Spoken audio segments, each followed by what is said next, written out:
morning, good morning, LinkedIn Live. How are we doing? Happy Friday, everyone. Good morning, Damini. How are you doing? Good morning. I'm very well, thank you. A bit of an earlier start than I'm used to. Friday's my non-working day, but Right. glad to be here and sort of, to be honest, get this done earlier in the day.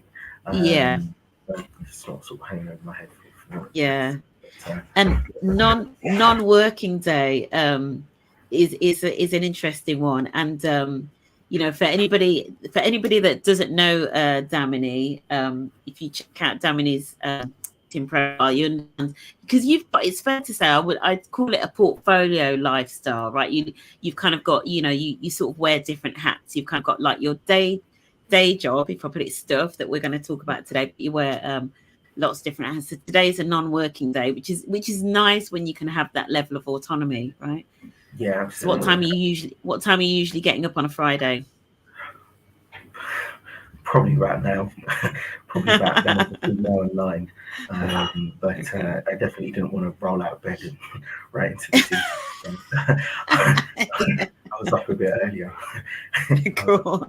Well, thank you for getting out of bed a little bit earlier for us, and Dominic. And anybody that's joining us, good morning. If you're watching live, please drop any questions or just say good morning or whatever in the comments. Let us know where you're joining from. If you're joining live, if you're watching on the replay, thank you for taking some time out of your day to watch. Because I know at the moment people are like everybody's incredibly busy. So, thank you. If you are taking the time to catch up on the replay, because this is an important topic. And just to introduce Damini for those that don't know. So Damini is a reward leader, is the way that you're described. So everything around, rewards, compensation, benefits, all of that sort of thing. And in your bio, it says that you've got a passion for driving change by aligning business strategy with topics of pay, and inclusion. And I know what we're going to delve into is everything about pay audits, because some people have never even heard the term pay audits. Like, what is a pay audit? So we're going to delve into that. When you're not doing this, so part of the reason I guess that this is a non-working day, you're also a digital content creator, and people can go and check out your stuff in that space, which is nice that I think you've been able to create the existence where you can do both. You've kind of made that work. Good morning, Nicola. So Nicola is I think Nicola is still leading an ERG in, I'm going to struggle to remember which organization. I'm going to try to remember. I think it's Eon.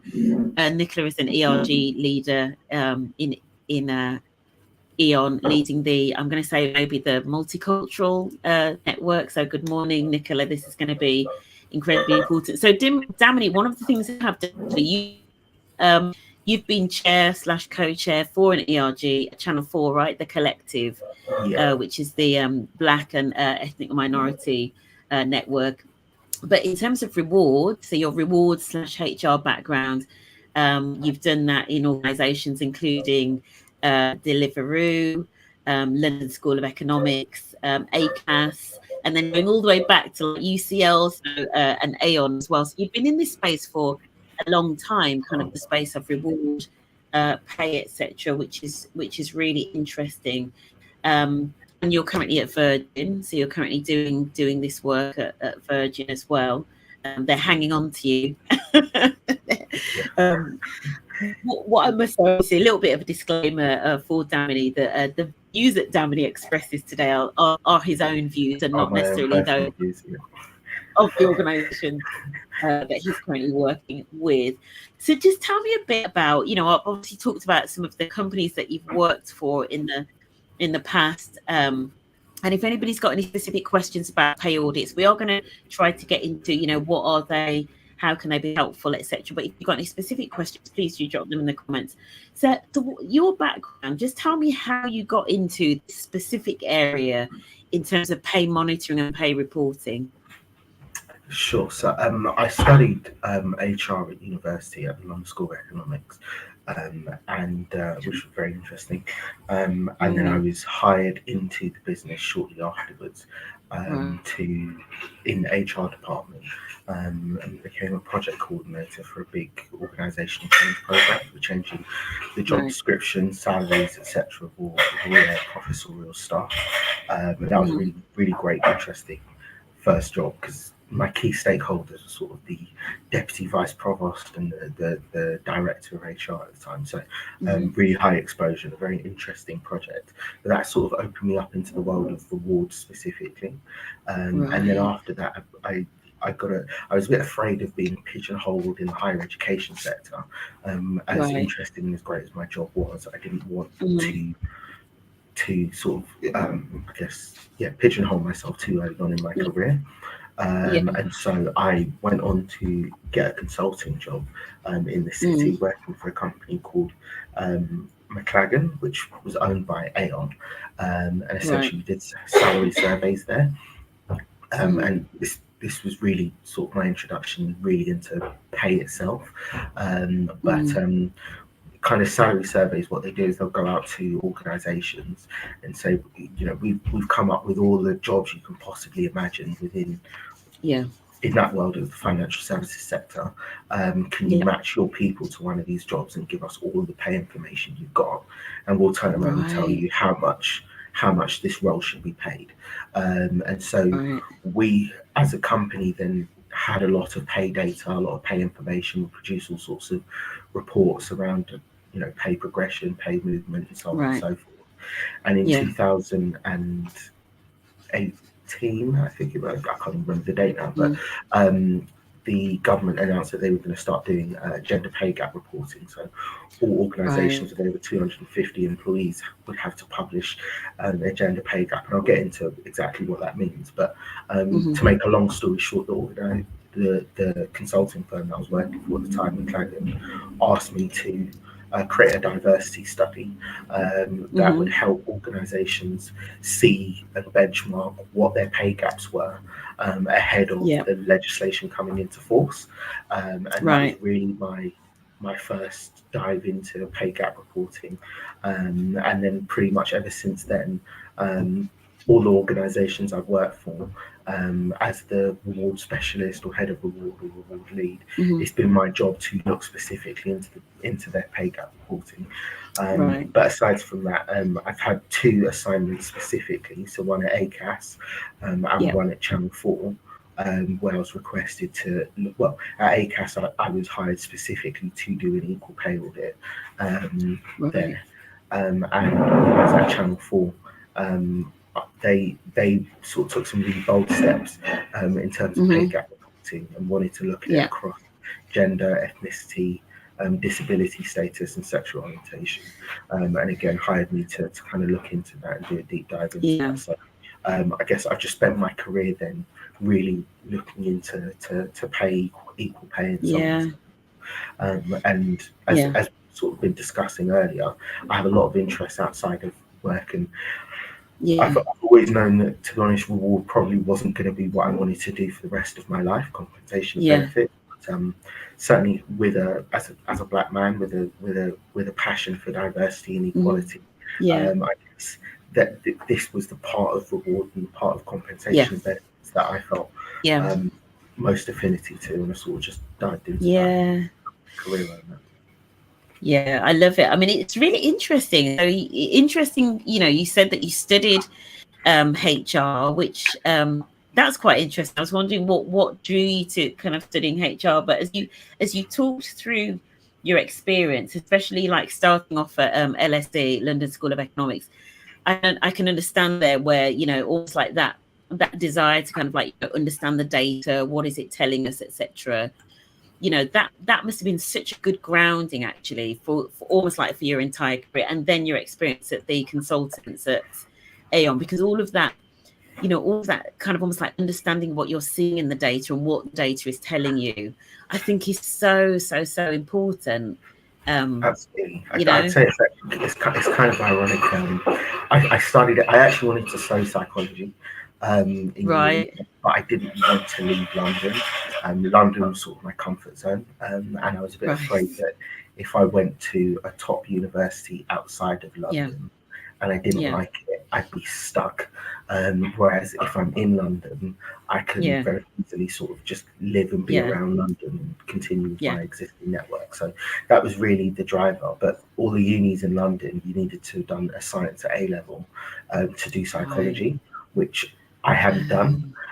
So I was just looking around for courses that were vocational. I didn't want, as much as I was really interested in sociology and anthropology and stuff like that, I was a bit afraid of graduating and not having a career to go into, for want of a better term. I was looking for vocational courses, and HR is pretty similar to organizational psychology, and that's kind of what got me in the first place.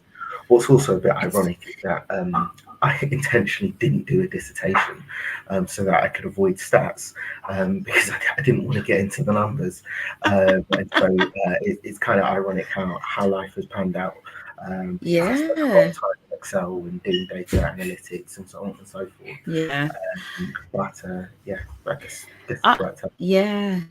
Absolutely. And I mean, I think, of the work, in terms of the work that you're doing, I'm guessing that people that are listening to this are going to be fascinated, because I know the sort of people that listen to this on a Friday morning. And I'm telling you, and this is a very unique conversation. I don't have many conversations with people that do what you do. In fact, I don't think I've ever spoken to somebody that does exactly what you do. So you're as somebody once said to me, you're in a niche of one at the moment. You're in a niche of one, and actually in this space of of equality and equity and inclusion, the sort of work that somebody's grinding some coffee, the sort of work that you're doing is absolutely vital. Like, the sort of work that you are doing is vital, and actually the work that you're doing sits at what I would call the pointy end of getting stuff done, right? Of making change, because actually things like inequity and inequality, where that often shows up at the end of the day when all is said and done, is in reward. How people are being rewarded, and things like pay gaps. As I always say, they don't just happen overnight.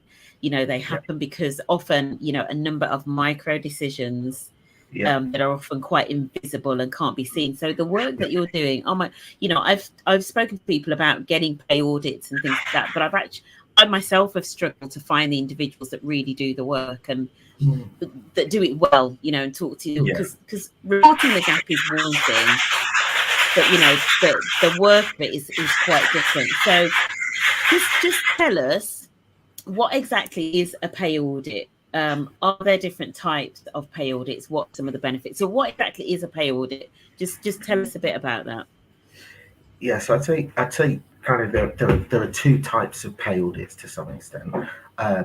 One looks at the macro view and one looks at the micro view. So as I mentioned earlier, the government put out some legislation, I think around 2018 or 2017, that required organisations to publish their pay gaps, their gender pay gaps specifically, and a gender pay gap audit or report essentially looks at how much you looks at a company, and there's companies with over 250 employees, and will say, what's the average pay for your men and what's the average pay for your women in this organisation. And those are kind of the key numbers that come out of that. And it says, what's the gap between men and women in the organisation? And then organisations then have the chance to come up with action plans and so on and so forth to address those. And those can be somewhat insightful, but I generally think that again, it's a very macro view, and sometimes it doesn't really, or rather, I think the picture it gives you is something that you can tell just by looking around, because it's average pay of men versus average pay of women. If you're in an organisation, most of the senior execs are men, and you've got a lot of junior women, then you don't need to do the audit. You don't need to crunch the numbers to know that there's going to be a pay gap and or a large one. Or for example, where I work now, Virgin Atlantic, the pilot population is and engineers who are more highly paid are overwhelmingly male roles, cabin crew roles, customer centre retail roles tend to attract more women. And so again, just by looking at the organisation, you can pretty much tell that there's going to be a gender pay gap. So that's kind of more of the macro view.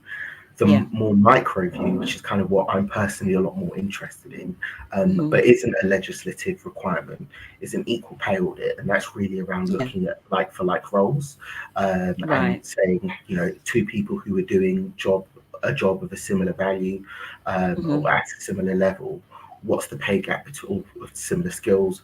What's the pay gap between those? And that really gets to equal pay, and so generally, it requires some sort of reward infrastructure, like a pay framework or reward framework or salary ranges, whatever the case is, to really be able to dive into that and kind of work out what's going on. But I think ultimately that kind of work really, as I said, gets to the heart of equal pay, and make sure that two people doing the same job aren't paid too differently from each other, or at the very least helps to explain why pay gaps may exist.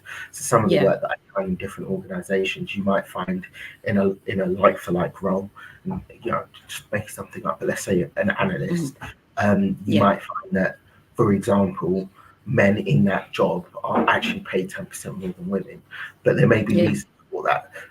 So for example, it could be that all the men in the team have a lot more experience than the women in the team, or the men in the team have a particular skill. I don't know, they know a language like Python or SQL or something like that. And the women in the team haven't yet, or are still training, or whatever the case is. And that's why that pay gap exists. So I think often it's really good to actually crunch the numbers, because as you said, lots of micro decisions are made, and those go on to create a problem.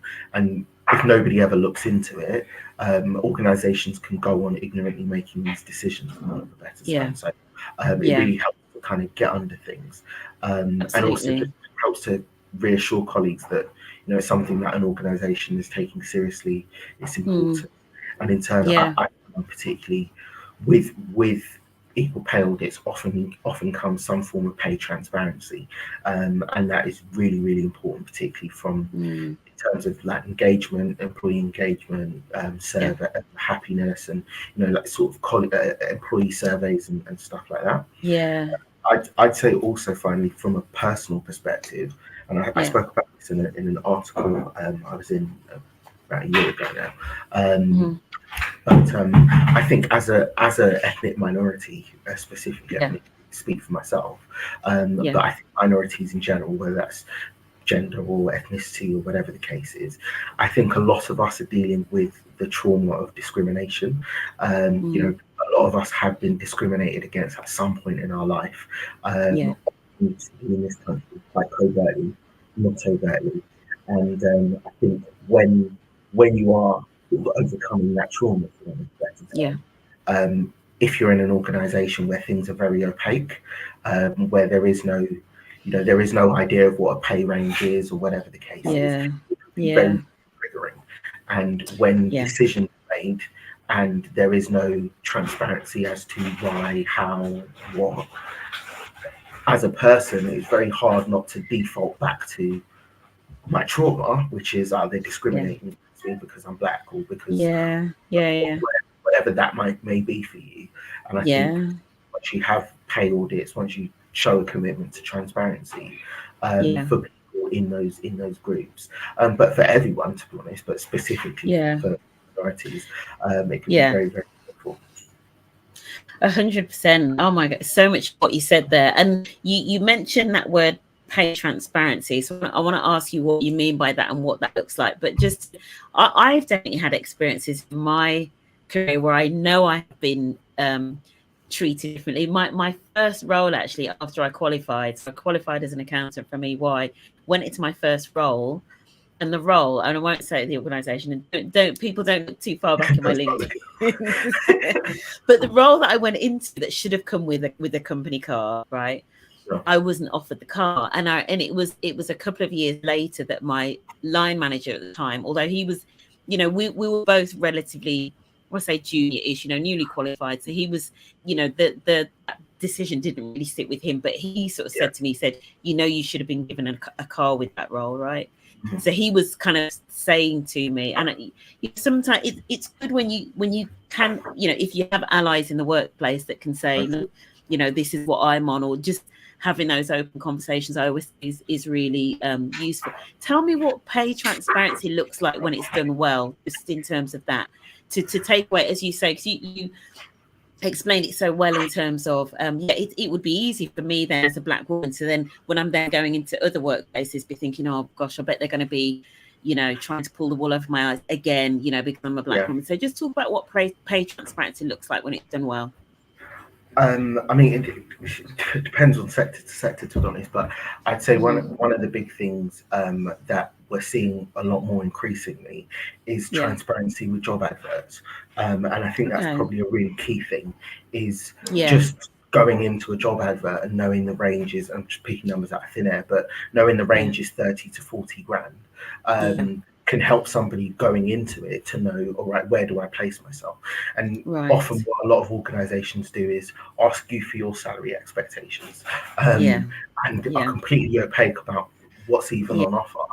And again, going back to things from an equality and diversity perspective, you tend to find a lot of women, a lot of minorities undercutting themselves, starting really low because they feel lucky to be in the building in the first place, and other groups really shooting for the stars, and that in itself, and be given it, because ultimately, what are your salary expectations? And if I've gone in and I've said my salary expectation is 30 grand without knowing what the pay range is, or I might have gone in and said 28 grand.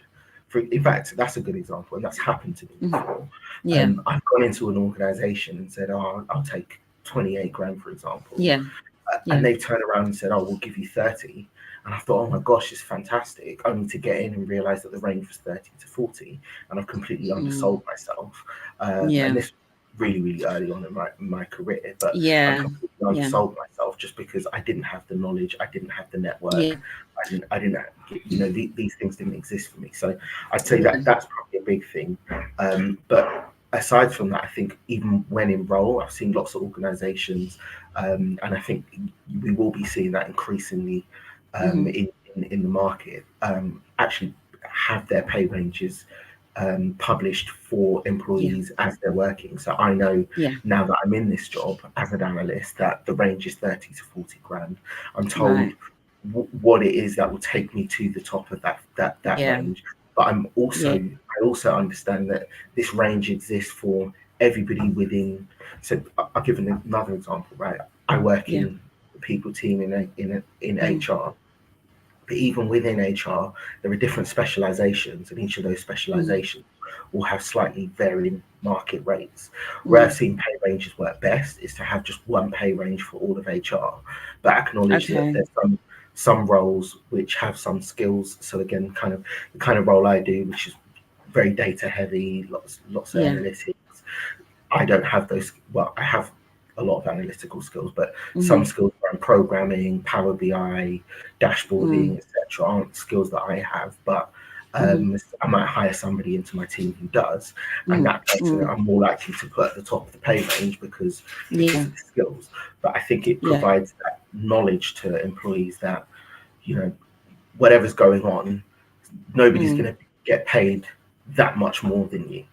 So I know that whatever happens, you know, there's always, you know, they're not going to be paid any more than 10 grand if I'm at the bottom of the pay scale. And I also know what I know I can go and get those skills that may give me the opportunity to progress, or get that experience that might give me the opportunity to progress. And I'd say the last way that I see organizations do it well is through pay scales. And you generally see that they're more common in the public sector, and in higher education, and also in unionized workforces. And that would be, again, quite similar, where you join an organization, you know where the bottom is, you know where the top is, and you know each year you're going to move up this pay scale. And you know if you show a real aptitude to the work, you know, you might jump up. Rather than just move up one step, you might move up 2 steps, or whatever the case is. And I'd say those are definitely the most transparent and easiest to understand. but from an organizational perspective, can be a bit difficult in terms of managing talent, because if somebody is red hot talent, sometimes it's hard. I guess it's more restrictive as to how you place and move people around on those pages. Yeah.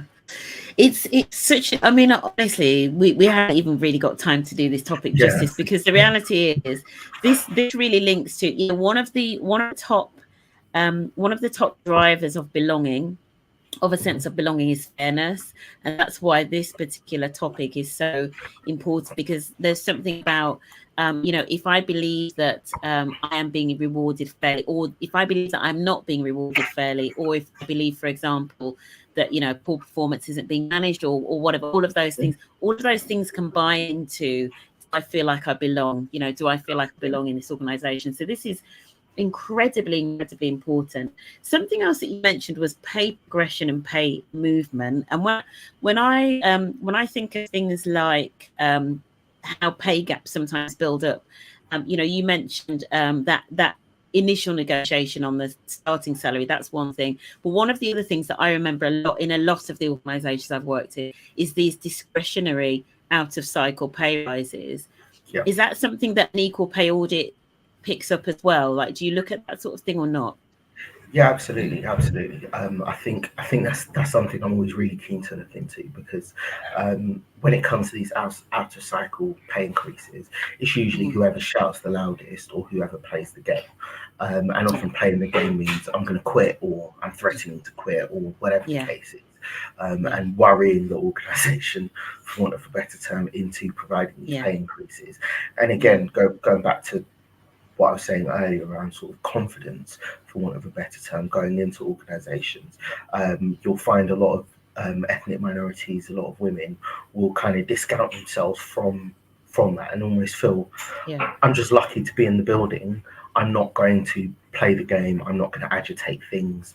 I'm not going to, and you know, it's those that do that end up getting rewarded for it, for want of a better term. So definitely a lot of the work that I've done in organisations has been to look at these out of cycle pay increases and see where they're going to, but also to try and help implement better frameworks so that essentially not everybody's getting the same thing every year.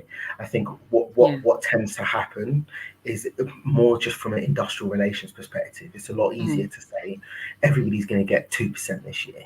Doesn't matter who you are, what you do, etc. The whole organisation salaries are uplifted by 2%, and then they'll address anything reactively in these out of cycle pay processes.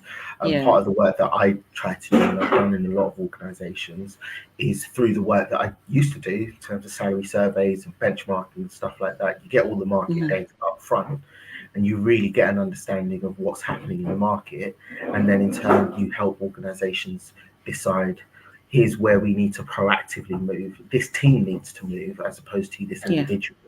And in turn, you kind of help to move things as a group rather than individuals. When you do individuals, that's where you're more likely to find these kind of huge pay discrepancies. Huge or not huge, just depending, but is where you're likely to have these pay discrepancies in the first place. So I think that's something that's really important. I'd say the other thing as well that I've really tried to do with a lot of organizations is help them build much better management information and automated management information, and that allows in live pay decision making to know, if I do this, what is this going to do for my gender pay gap across the organization, or what is this going to do for my gender pay gap in this particular role? So again, going back to this analyst example, where the range is 30 to 40, I'm going to know that if I hire in this man at 40k, is that going to cause the pay gap for this analyst role to be exacerbated or not? Or if I give Joe Bloggs a pay increase of 5% and take him towards the top of the range, what is that going to do towards my pay ranges? And I think often having that transparency at leadership level, so that leaders can see straight away that, oh, if I make this decision, it's going to either exacerbate or help. Generally, organizations, you know, the world we're in right now, DEI is important, and you know, that's something kind of fed very top down. Thank God for that. but again, leaders kind of have a vested interest in maintaining equal pay within their team. So once you've got that live data, and that's through things like Power BI, and I'm even interested now that we're in the world of AI and stuff. I can see how there's all sorts of tools that can be built that help organizations to this on an ongoing basis, but can really help ensure that these, as they're making these decisions in the moment that are more micro, that in turn helps to ensure that existing pay inequalities don't sort of run away and become on exacerbated. Absolutely. Yeah, which this kind of links to the actions taking and all of that sort of stuff. And one of the questions I had was, how often do people usually conduct pay audits? So does this tend to be like a one-off exercise and then they revisit it, or how does it tend to work just on a practical level? Yeah, so I'd say obviously the gender pay gap reporting means that organisations do need to report on an annual basis. And so what I've actually seen is that often organisations, alongside the gender pay gap, if they hear that they've got a massive gender pay gap, they then want to say, well, is this an equal pay problem, or is this a gender pay? So, i.e., is this a problem with the organisation, the infrastructure of the organisation, i.e., pilots and engineers are more likely to be men, or is this a problem of within the pilot population, or within the engineer population, or within whatever these roles are there existing gaps? And those tend to be what kind of trigger people to look into pay gaps in of itself. I'd say also there's been a lot of legislative changes, particularly in 2023, that have been really, really important on a global scale. We've not seen them in the UK yet, but there was the New York Pay Transparency Act that came in at the start of 2023 that said all organisations need to publish their jobs with a pay range. And so if you're and obviously New York's probably the financial capital of the world, and has lots of organisations that have operations in different parts of the world, the UK, Europe, so on and so forth. So that's kind of triggered organisations to say, if I have to publish a pay range, then I need to make sure that our employees are within that pay range before I even go out. And so to do that, I need to do an equal pay audit. So that's something for organisations. The other thing is the EU pay. There's been a recent EU pay transparency directive that came out in 2023, effective from 2026. But again, it says that all jobs need to be advertised with a pay range. But what's really getting into the heart of equal pay is that employees can ask for pay gap information for their specific role, or for like roles. That will be. Didn't know that. It's very revolutionary, to be honest, but that will be effective from March 2026. And this is in the EU, obviously, because of Brexit. We're not in the EU anymore. But again, they can ask for live pay gap information, and if the gap is 5% or more, the organisation needs to work with some sort of employee representative group to putting together an action plan as to how they're going to address that. So again, you're seeing a lot of these organisations, because implementation is in 2026, organisations don't have the existing infrastructure, are now having to put that in, are now having to do equal pay audits, make sure that they've got clear salary ranges and a reward framework, grades and levels and so on and so forth, so that they can assess these things by. So these are the things that are really kind of driving, I'd say, pay audits right now. And I think once you started doing that, it's then really important to monitor it on an ongoing basis. Again, if I think about the EU and this new EU pay directive, at any point, any colleague can turn around, any employee can turn around and say, what's the pay gap in my role? So, the organisation has a vested interest in making sure they stay on top of it on a regular basis. I'd say that organisations in general, where I've worked and where I've done audits, as I said, I try to provide that management information, provide some sort of infrastructure that allows for that management information on an ongoing basis, that allows organisations to monitor things regularly and in line. And often that information goes right to the top, whether that's the CPO or sometimes even the CEO. So you definitely see that. And I'd say definitely at least on a biannual basis, you want to be looking at these. Again, very easy for things to drift, whether it's employing new people or giving promotions or off-cycle pay increases. Very easy for things to shift, particularly when there is quite a hot market and there are lots of jobs out there and people can move quite easily. It's very easy for these things to drift. And again, those who are comfortable with risk are more likely to go off and take advantage of the market conditions and in turn get those pay increases. And those who aren't, which again can often be women who have caring responsibilities, whether that's for their children or for parents or whoever the case is, are less likely to take those risks and in turn and start being perpetuated.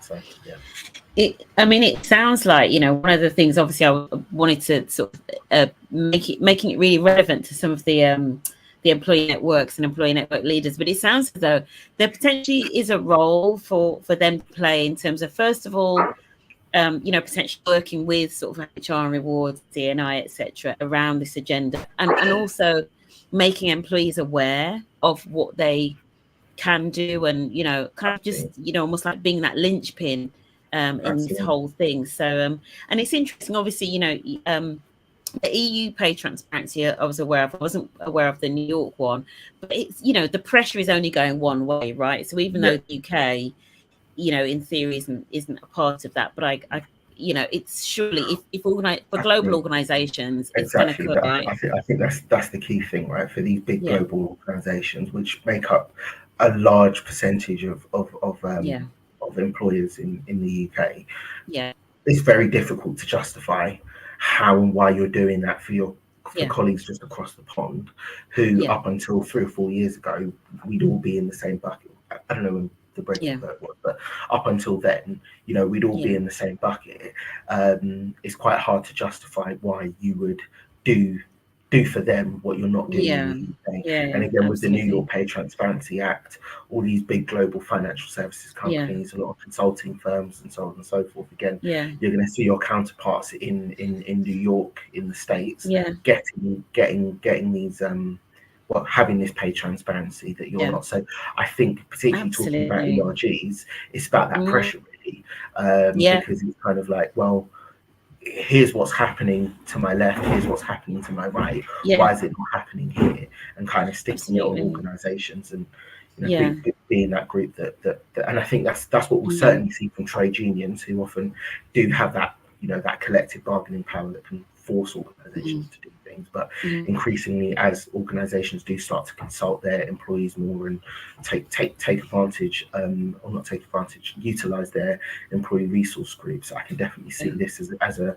important angle for ERG leaders to take and move things forward.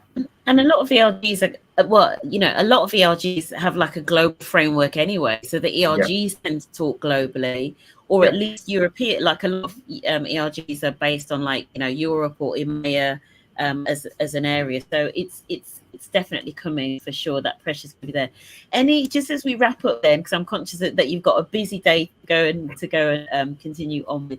Any final tips? Either any ERG leaders that are listening or anybody considering a pay audit, and hopefully I think you're going to be busy. You'll be busy over the next few years, helping out a lot of organisations. Any final tips for anybody considering a pay audit, or wanting to, make better change in this area? I mean, I'd say definitely the legislation, for ERG leaders, for employee representative groups, trade unions, etc. Things are happening around the world. Don't be ignorant to it, and really, hold your leaders to the fire about it, for want of a better term. And these things are happening. What are you doing? And I'd say certainly, if to try and drive that change in an organization, I definitely recommend people to do that. And separately, I'd say as an organization, start putting in that infrastructure. I've worked for a couple of organizations where I've come in and there's been no infrastructure at all, and so there's been no pay range for an analyst. Everyone's got different job titles. It's not clear what a like-for-like role even looks like, so again, as the pressure, as the putting the was it feet to the flame, or anyway, as you know, as things are Feet to the getting fire, feet to the fire. You know, I strongly recommend organisations start putting this infrastructure in place and start creating, you know, particularly through Power BI. Power BI is a great reporting tool, but there are all sorts of tools that exist out there in the market, and you know, lots of tech firms are clocking on to the fact that pay transparency is about to be a big thing. You know, bring in this infrastructure that's going to allow you to monitor things on an ongoing basis, because I think you know the equal pay has been in legislation since like 1970, and you know it's only, and for whatever reason, I guess organizations haven't had the infrastructure and haven't necessarily wanted to look into it, and I think now increasingly we're seeing with DEI becoming more and more important and higher on the agenda of organizations, but also with the legislative environment, we're seeing organizations really need to actually react to it and make sure that equal pay is happening. And you know, there have been some really big class action lawsuits. I think ASDA got in a lot of trouble. About 35,000 employees that, you know, big class action lawsuit around equal pay. So you know, it's becoming hot, and you know, the reputational impact of being seen to not be an equal pay employer can be very, very significant. So I definitely encourage organizations to take this seriously. I think the challenge is that where things have been opaque, once you're aware of it, you kind of need to do something about it, and I think a lot of organizations are afraid of, they have no idea what the pay bill might inflate to once they have to address this. But you know, again, I'd say it's a legislative requirement, and to be honest, you kind of want to get ahead of it before you have to, and when you have to, suddenly you need to fork out millions of pounds potentially on something you just never looked at. So, absolutely. Yeah, and those cases that you mentioned there, I mean, you know, Birmingham City Council, for those of you that want to know why Birmingham City Council had to declare bankruptcy, look into their equal pay issues, right, which are still ongoing, by the way, like haven't even been resolved, but literally have brought down the entire council. And some of it links to something else you said about where it often starts, and I saw this when I've gone into a few organizations to do transformation, when organizations have been struggling in financial difficulty. What I often see is they don't have good governance around consistency of roles and families, that then leads to basically a free-for-all in terms of salary, like literally a free-for-all, no governance over it. So that's kind of where it starts. And when, as you were talking, one thing that I was reminded of, because obviously it talked about the legislation not being applicable to the UK, and the fact that equal pay as part of legislation has been around since the 70s, right? But there's a really great saying by a man called Upton Sinclair, which is, it says, "It is difficult to get a man to understand something when his salary depends on his not understanding it." Basically. Because, you know, if we'd wanted to fix equal pay, we'd have done that ages ago, right? But sometimes it doesn't serve people. It doesn't serve everybody to actually understand what it means. 100%. So I'd say, you know, sometimes I've seen that reluctance from leaders, because, and I you know, not to say necessarily it's that, but you know, they've got a vested interest. They're probably somebody who has benefited from the opacity of, I don't know if opacity is a word, but the opacity of it's a great word, of pay, and have managed to, you know, finesse and finagle their way up to the top. And it's kind of like, if this comes out, you know, it's just going to stop me from being able to do that.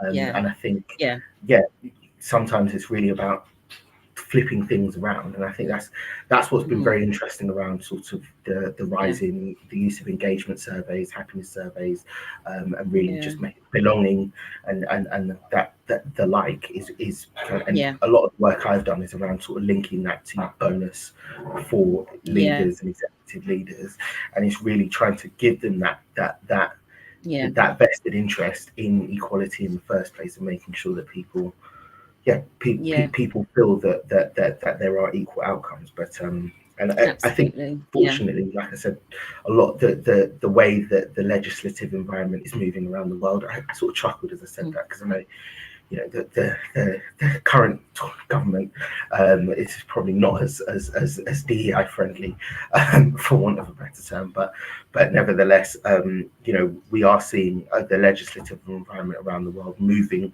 more and more towards pay transparency. Yes, just well, this topic, and you know, thank you so much for your insight, Damini. But this topic, you're absolutely right. You know, there is something about, sometimes you look at, okay, well, who are the ones that don't want equal pay, or are pushing back against this? And unfortunately, often it is those that want to hang on to power and wealth in a way that isn't equitable. You know, let's just call a spade a spade. You know, unfortunately, that's part of what it is, right? So I think this is absolutely amazing. Can't wait. Hopefully, I'm going to get you along to the ERG Lead Summit on the 12th of September to talk about this even more. Maybe by then you'll have launched, you know, other products and services to help organizations do this, because I think you're going to massively be in demand. You know, this is very much needed work, and hopefully, you know, we can skill up the employee network leaders as well to know how to navigate this space as well. Absolutely. Absolutely. Perfect. Damini, thank you so much for your time today. I know you've got a busy day, and I know we've run way over, but we could have talked forever, right? I feel like we've still only scratched the surface.